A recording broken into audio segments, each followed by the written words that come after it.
Kembali berjumpa di program Bible Everyday. Hari ini kita akan terus belajar akan firman Tuhan, dan kita akan coba gali bersama-sama Pengkhotbah pasal yang ke-9. Dan sekali lagi, kitab Pengkhotbah bukanlah kitab yang mudah untuk dicerna. Kita perlu belajar, dan tidak hanya belajar menurut saya, tapi kita perlu tuntunan Roh Kudus yang membuat kita bisa mengerti apa maksud firman Tuhan ini. Kita butuh pewahyuan, kita butuh Roh Kudus menerangi hati dan pikiran kita semuanya. Seperti halnya yang tertulis di dalam Pengkhotbah pasal yang ke-9. Kalau dari judul perikopnya, nasib semua orang sama. Dan saya coba bacakan kepada Anda ayat yang pertama dan seterusnya. Sesungguhnya semua ini telah kuperhatikan, semua ini telah kuperiksa, yakni bahwa orang-orang yang benar dan orang-orang yang berhikmat dan perbuatan-perbuatan mereka, baik kasih maupun kebencian, ada di tangan Allah. Manusia tidak mengetahui apapun yang dihadapinya. Segala sesuatu sama bagi sekalian. Nasib orang sama, baik orang benar maupun orang yang fasik, orang yang baik maupun orang yang jahat, orang yang tahir maupun orang yang najis, orang yang mempersembahkan korban maupun yang tidak mempersembahkan korban. Sebagaimana orang yang baik, begitu pula orang yang berdosa. Sebagaimana orang yang bersumpah, begitu pula orang yang takut untuk bersumpah. Inilah yang celaka dalam segala sesuatu yang terjadi di bawah matahari. Nasib semua orang sama. Hati-hati anak manusia penuh dengan kejahatan dan kebebalan, dan dalam hati mereka seumur hidup, dan kemudian mereka menuju alam orang mati. Kita akan sulit memahami juga kenapa nasib semua orang sama. Orang baik, orang jahat, orang benar, orang fasik, orang yang suka melakukan kebaikan, dia selalu menolong orang, ataupun orang yang suka melakukan kejahatan, orang yang merugikan orang lain, orang yang bertindak semena-mena. Kenapa seolah-olah nasib semua orang sama menurut kata pengkhotbah ini? Apa maksudnya? Sehingga kalau kita berpikir kritis, kita mungkin akan bertanya, kenapa mesti saya harus hidup benar kalau memang nasib semua orang sama? Kenapa saya harus melakukan kebaikan? Kenapa saya harus menolong orang lain? Kalau saya menjahati orang lain pun semuanya sama di hadapan Tuhan. Tentu saja maksud firman Tuhan bukan seperti itu. Apa yang dimaksud dengan nasib semua orang sama? Jangan salah mengerti bahwa yang dimaksud nasib semua orang sama bukanlah sama di hadapan Tuhan antara yang baik dan yang jahat, yang benar dan yang fasik. Yang dimaksud di dalam ayat ini, yang sama adalah satu kali kita semuanya akan mati. Itu yang sama. Orang benar akan mati, orang fasik akan mati, orang yang suka melakukan kejahatan akan mati, tapi orang yang suka melakukan kebaikan pun akan mati. Jadi yang dimaksud nasib semua orang sama adalah mereka, kita semuanya akan sama-sama mati suatu waktu nanti.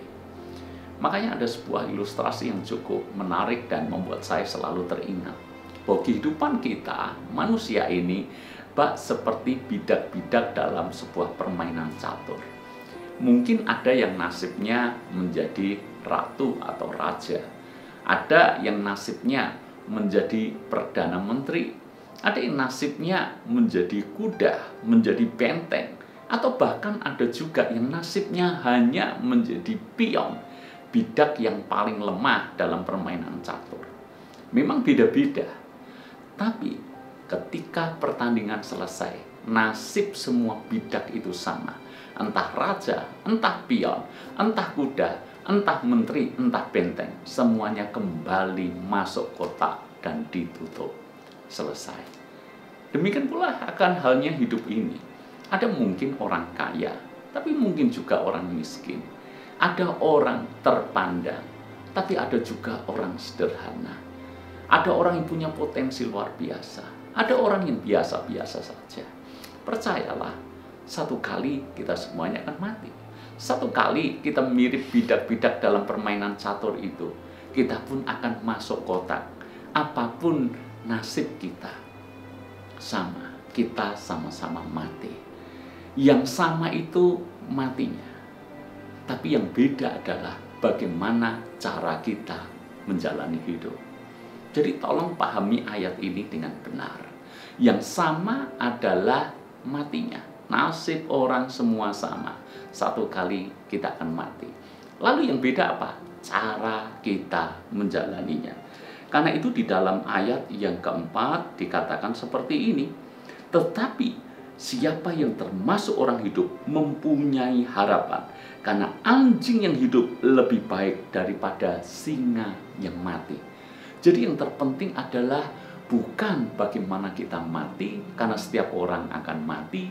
Yang terpenting adalah bagaimana cara kita menjalani hidup. Dan Alkitab menulis lebih baik anjing yang hidup daripada singa yang mati. Buat budaya Yahudi pada waktu ini sebuah gambaran yang sangat kontras. Anjing dianggap sebagai binatang najis. Singa dibayangkan atau digambarkan sebagai binatang yang perkasa. Makanya simbol-simbol keperkasaan, simbol-simbol negara, simbol-simbol klub itu banyak yang memakai singa. Karena itu binatang yang sangat luar biasa. Beda dengan anjing. Anjing dalam budaya konteks Yahudi sana dianggap binatang yang sangat rendah levelnya.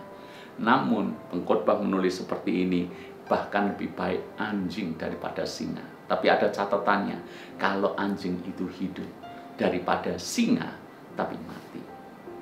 Hidup kita seperti yang saya tadi gambarkan. Mungkin ada yang di antara kita jadi raja, menteri, kuda, benteng. Tapi ada juga yang mungkin hanya jadi pion. Sekalipun mungkin ada di antara kita yang mungkin nasibnya pion. Jangan menyerah, jadilah pion yang terbaik. Sebab kadangkala dalam sebuah pertandingan catur, kunci kemenangan kadang tergantung pada satu pion yang tersisa.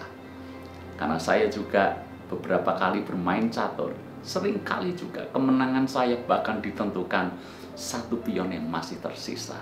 Jadi lebih baik menjadi pion tapi hidup, pion tapi berguna, daripada menjadi bidak yang kelihatannya wow tapi terkunci tidak bisa gerak kemana-mana.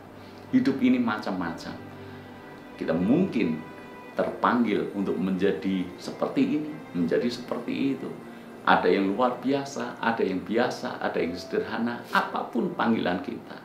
Mirip dengan ilustrasi yang pernah digambarkan Tuhan Yesus. Ada yang dikasih 5 talenta, ada yang kasih 2 talenta, ada yang dikasih 1 talenta. Nasibnya memang beda. Tapi yang terpenting adalah bagaimana kita menjalankan talenta itu. Demikian pula dalam hidup ini, yang terpenting adalah bagaimana kita menjalani hidup kita. Lebih baik anjing yang hidup daripada singa yang mati. Sebab apa? Satu kali semuanya akan kembali ke kotak yang sama. Kita akan mati, namun kita mesti harus mempertanggungjawabkan segala hidup kita di hadapan Tuhan. Karena itu sebagai penutup, Alkitab menulis di dalam ayat yang ke-10, segala sesuatu yang dijumpai tanganmu untuk dikerjakan, kerjakanlah itu sekuat tenaga. Karena tidak ada pekerjaan, pertimbangan, pengetahuan, dan hikmat dalam dunia orang mati, kemana engkau akan pergi. Ketika kita sudah mati, hikmat, pekerjaan, pertimbangan sudah tidak ada gunanya lagi. Justru mumpung kita hidup, mari lakukan yang terbaik. Semua yang telah Tuhan percayakan kepada kita. Anugerah keselamatan, bahkan semua berkat yang Tuhan limpah-limpahkan. Tuhan memberkati.